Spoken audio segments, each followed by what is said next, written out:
कोई इंसान किसी के प्यार में अगर पागल हो जाए तो उसका पीछा ही नहीं छोड़ता, जैसे मानो पहली नजर की मोहब्बत हो। आंध्र प्रदेश और तमिलनाडु में कुछ ऐसे स्मगलर्स हैं जहां सभी को सिर्फ एक ही चीज से प्यार होता है और ये प्यार उन्हें अमीर भी बनाता है और इस प्यार का नाम है लाल चंदन। इसी के प्यार में पड़कर लोग इंटरनेशनल लेवल की स्मगलिंग करते हैं। इसी के चलते आंध्र प्रदेश किन्नर और शहर की पुलिस ने चिलकुर मंडल ने नेल्लोर चेन्नई राजमार्ग पर बुधमान टोल प्लाजा पर छापा मारकर लालचंदन की तस्करी में शामिल एक गैंग को पकड़ा। इसमें 58 लोगों को पुलिस ने पकड़ लिया, जिसमें 55 लकड़हारे थे। वैसे आंध्र प्रदेश तमिलनाडु पुलिस स्टेशन में ये खबरें पहुंचाने का बहुत बड़ा काम खबरियों का होता है।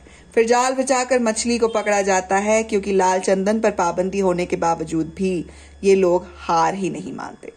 अब आप सोचेंगे कि हर वक्त आंध्र प्रदेश तमिलनाडु इन्हीं शहरों में स्मगलिंग क्यों हो जाती है? हर बार सिर्फ इन्हीं शहरों से ये खबरें क्यों आ जाती है? दरअसल सवाल दोस्तों काफी लॉजिकल है। तो इसका जवाब यह है कि आंध्र प्रदेश के कडप्पा, चित्तूर, कुर्नूल इन जिलों में शेषाचलम में लालचंदन के पेड़ हैं और इन पेड़ों की लंबाई है 8 से 11 फीट।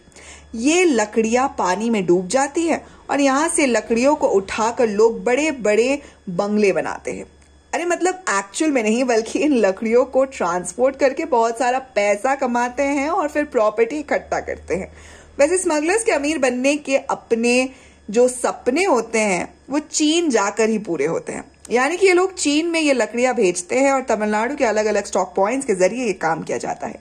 इसी के चलते 45 लाल चंदन की लकड़ियां पुलिस ने अपने कब्जे में ले ली। जिस गाड़ी पर इन्होंने छापा मारा था उसमें सिर्फ लाल चंदन ही नहीं बल्कि 31 मोबाइल फोन्स, पेड़ काटने के लिए जरूरी सामान और 35 कुल्हाड़ियां भी मिली। वैसे अरेस्ट किए गए 3 स्मगलर्स चित्तूर जिले के केवीबी पुरम मंडल के थे। पहला ओदामू 59 इयर्स का था, पुडुचेरी के आर पलानी 41 इयर्स के थे और तमिलनाडु के वेल्लोर का सुब्रमण्यम 55 इयर्स का था। इनमें से ये जो दामू है इसकी पुलिस ने अच्छी खातिरदारी करी और उसका मुंह भी खुलवाया। तभी पता चला कि ये दामू कोई ऐसा वैसा आदमी नहीं है, बल्कि ये तो पहले तेल टैंकर के कारोबार में बिजी था। पर जैसे ही उसे इस कारोबार में नुकसान हुआ उसने सुब्रमण्यम के यहाँ ट्रक क्लीनिंग का काम अपनाया। तभी उसे पता चला कि सुब्रमण्यम तो लाल चंदन की स्मगलिंग करने में माहिर है और वो काफी अरसे से ये धंधा कर रहा है। फिर क्या, ये ट्रक क्लीनिंग का काम तो सिर्फ बहाना था। असल में तो दामू को ऐसा ही कोई बड़ा काम करके पैसा कमाना था, जिसके लिए उसे सुब्रमण्यम की मदद मिली। फिर उसने सुब्रमण्यम से बात की और कहा, मैं आपके यहाँ पर ट्रक क्लीनिंग का काम जरूर करता हूँ, पर आप जो कर रहे हैं अगर उसमें मुझे भी हिस्सा बना ले तो हम दोनों का फायदा होगा। इस कान की खबर उस कान को बिल्कुल भी नहीं होगी। सुब्रमण्यम को यह बात सुनकर हैरानी हुई, पर उसने कहा, चलो ठीक है, काम के बंदे हो, अगर होशियारी की तो महंगी बढ़ेगी और साथ दिया तो माला माल हो जाओगे। फिर इन दोनों ने डील की, हाथ मिलाया और बस इनका काम शुरू हो गया। इन दोनों का पहला काम यह था कि लकड़हारों को ढूंढना, क्योंकि लाल चंदन के पेड़ काटने के लिए भी एक अच्छा खासा एक्सपीरियंस चाहिए होता है, वो टैलेंट होना चाहिए। फिर दामू और सुब्रमण्यम ने पुडुचेरी का दौरा किया और लाल चंदन के पेड़ों को काटने के लिए लकड़हारों को लाने के लिए पी वेलमुलाई से कांटेक्ट किया। फिर वेलमुलाई ने लकड़हारे की भर्ती का काम पलानी को सौंपा। मतलब आप देख रहे हैं ना, हमारे यहाँ तो नौकरी के लिए भर्ती की जाती है, पर यहाँ लकड़हारों की भर्ती हो रही है। फिर आखिर में इन लोगों को लकड़हारे मिल ही गए और अच्छे खास से 55 लकड़हारे इनके साथ हाथ मिलाने को राजी भी हो गए। दामू, सुब्रमण्यम और पलानी 55 लकड़हारों के साथ 20 जनवरी को चेन्नई और गुडूर के रास्ते रायपुर के जंगल पहुंचे। फिर गैंग ने 22 जनवरी को एक ट्रक में कुल्हाड़ी से लाल चंदन के पेड़ों की लकड़ियों को लेकर अपनी वापसी का सफर शुरू कर दिया। अब ये खबर आंध्र प्रदेश पुलिस को लगने के बाद उन्होंने अपनी एक टीम बना ली और इन स्मगलर्स पर हमला करने का प्लान बनाया।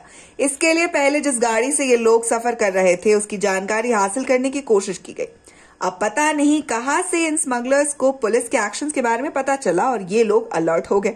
जब पुलिस इन्हें पकड़ने वाली थी तब इन लोगों ने भागने की भी कोशिश की, पर जैसे तैसे करके पुलिस ने इन्हें पकड़ ही लिया।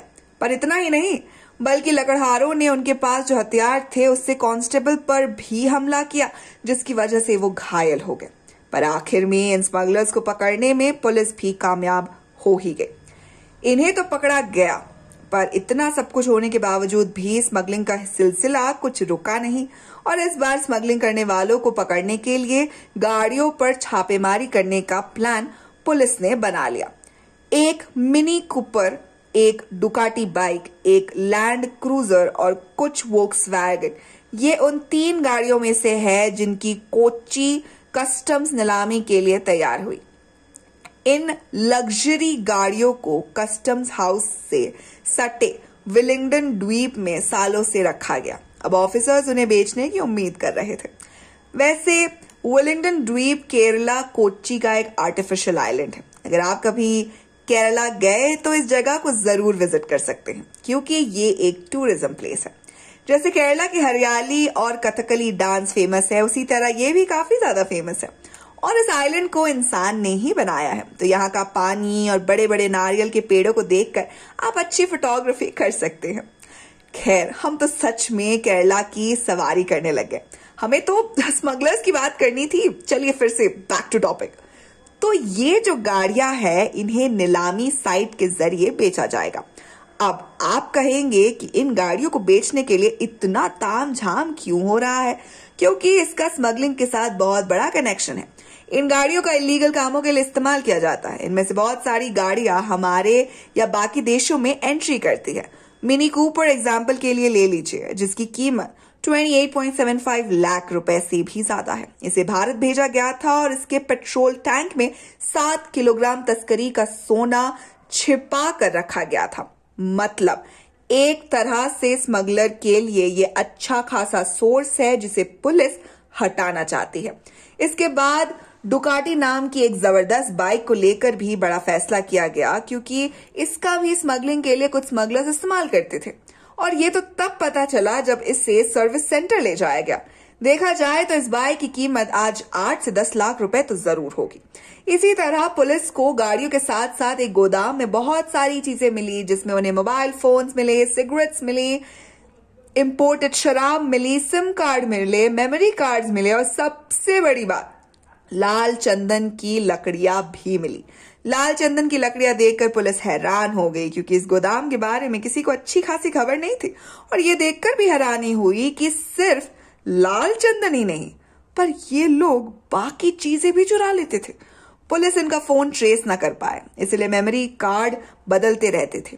जिनके साथ ये लोग डील करते थे उनसे गिफ्ट के तौर पर शराब लेना, पार्टीज करना, अच्छा खाना पीना भी करते थे, क्योंकि इन चीजों की जो कीमत होती है वो आम तौर पर ये लोग अफोर्ड नहीं कर पाते। एक बार जो सोना मिला था वो था 150 किलोग्राम और जो 40 करोड़ से भी ज्यादा में बेचा गया। तो वही दूसरी बार मिले 31 किलोग्राम सोने की कीमत 9 करोड़ की तय की गई। मतलब ये लोग सिर्फ लाल चंदन पर ही डिपेंड नहीं थे, बल्कि इनका साइड बिजनेस भी काफी अच्छा खासा चल रहा था। अब अगर लाल चंदन की कीमत आप सुनेंगे तो आप हैरान हो जाएंगे। जिस तरह से एक भला इंसान अपनी जिंदगी की कमाई इकट्ठा कर करके सेविंग करता है बच्चों की शादी के लिए, फ्यूचर के लिए, पढ़ाई के लिए, उसी तरह ये लोग चंदन इकट्ठा कर रहे थे, वो भी साल 2014 से, और जिसकी कीमत थी 100 करोड़। कानों पर विश्वास नहीं हो रहा ना, पर ये सच है और इसका वजन था 120 टन। अब अगर इस लाल चंदन को बेचना है, मतलब ये हम स्मगलर्स की नहीं पुलिस की बात कर रहे हैं, तो अगर उन्हें ऐसा करना है तो फॉरेस्ट डिपार्टमेंट के साथ बातचीत करनी होगी, क्योंकि ये आम जनता को तो बेच नहीं सकते। इसके साथ साथ उस गोदाम में भांग, चरस, कोकेन, ब्राउन शुगर थी। 1 टन का भांग का तेल भी था। मतलब पूरी तरह से ऐसी चीजें जो एक तगड़े इंसान को बच्चा बना दे। हाँ, बच्चा, क्योंकि अगर इनमें से एक बार किसी की लत लग गई और उस इंसान को इनमें से एक भी चीज नहीं मिली, ना चरस मिला ना गांजा मिला, तो वो बच्चों की ही तरह जिद करने लगता है। इसीलिए इन सारी चीजों को डिस्ट्रॉय करने के लिए पुलिस को बहुत सोच समझ कर फैसला लेना पड़ा। तो ऐसे ही बहुत बड़ी सोच रखने वाले स्मगलर्स की कहानी हमें फिल्म पुष्पा 2 में देखने को मिल सकती है।